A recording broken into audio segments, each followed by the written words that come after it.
Tacurong City PNP may bagong hepe na. Matapos ang motorcade, DTI Sultan Kudarat nagsagawa ng tree growing activities sa Consumer Welfare Month pa rin. At Team Kapamilya sa lungsod ng Tacurong nakapaghain na ng kanilang kandidatura sa Halalan 2025. Yan ang ulo ng mga balita sa Sultan Kudarat Headliners.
Magandang araw, lalawigan ng Sultan Kudarat.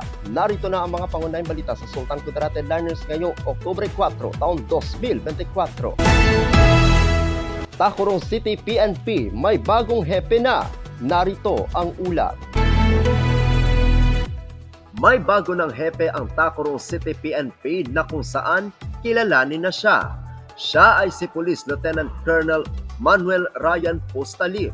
Nanumpa noong ika-2 ng Oktubre taong kasalukuyan bilang hepe ng Tacurong City Police Station ay nagmula sa bayan ng Parang, lalawigan ng Maguindanao del Norte.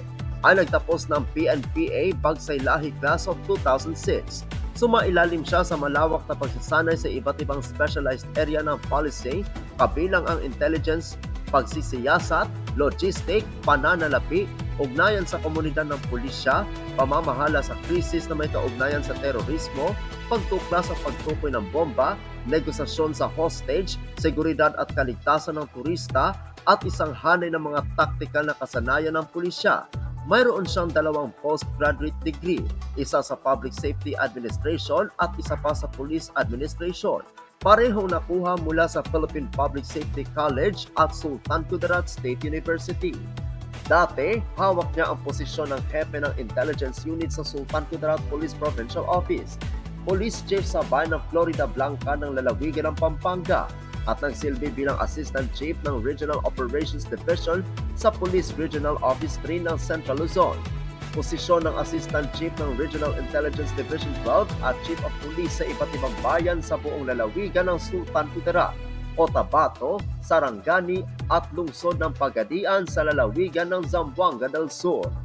Kasunod ng direktiba ni Chief PNP Police General Romel Francisco D. Marbil, in alignment with his vision and campaign sa Bagong Pilipinas, ang gusto ng pulis, ligtas ka.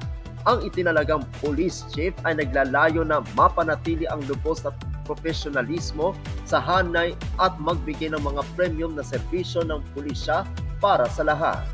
Nagbigay siya ng matinding pasasalamat kay Sultan Kudarat Police Provincial Office Director, Police Colonel Bernard L. Lau, para sa kanyang pagtitiwala sa kanya at sa pag-alok sa kanya ng pagkakataong ipakita ang kanyang pamumuno at mga kapansin-pansing kakayahan sa City of Goodwill.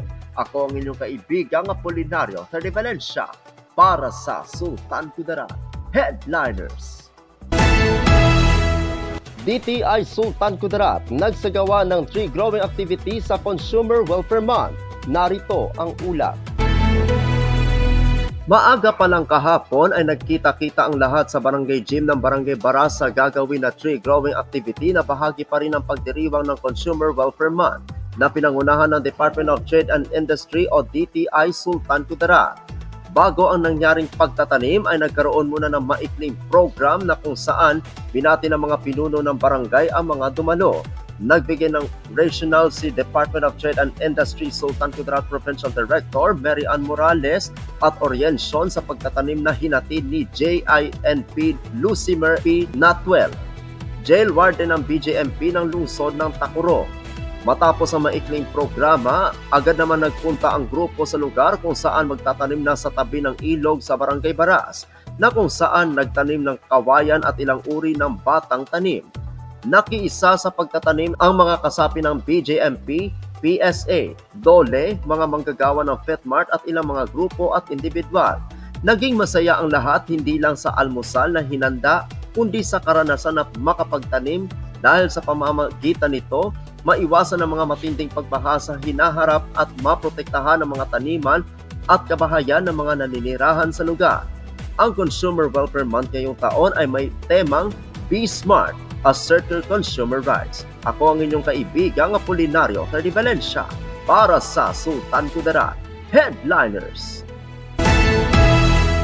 Para sa uling balita, Team Kapamilya sa lungsod ng Tacurong nakapaghain na ng kanilang kandidatura sa Halalan 2025. Narito ang ula.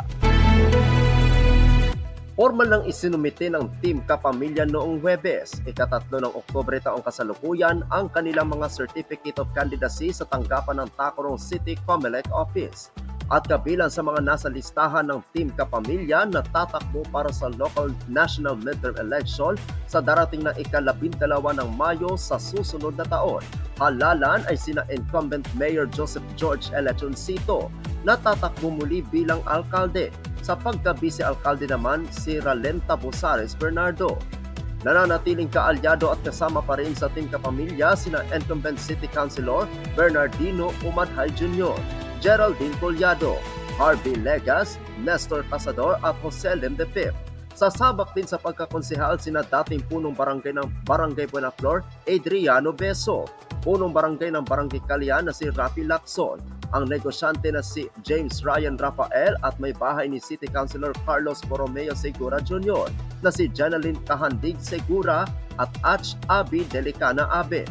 Matatandaan na ang Team Kapamilya ang inendorso ni Sultan Kudarat Governor Dato Pax Ali S. Mangunadato.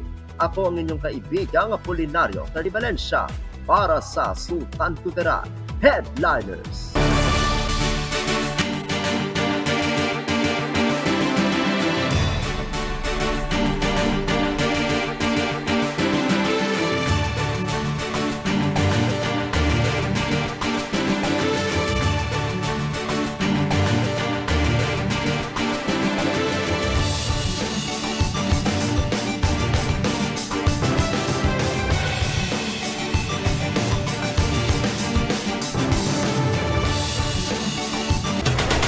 At yan ang kabuuang mga balita sa araw nito.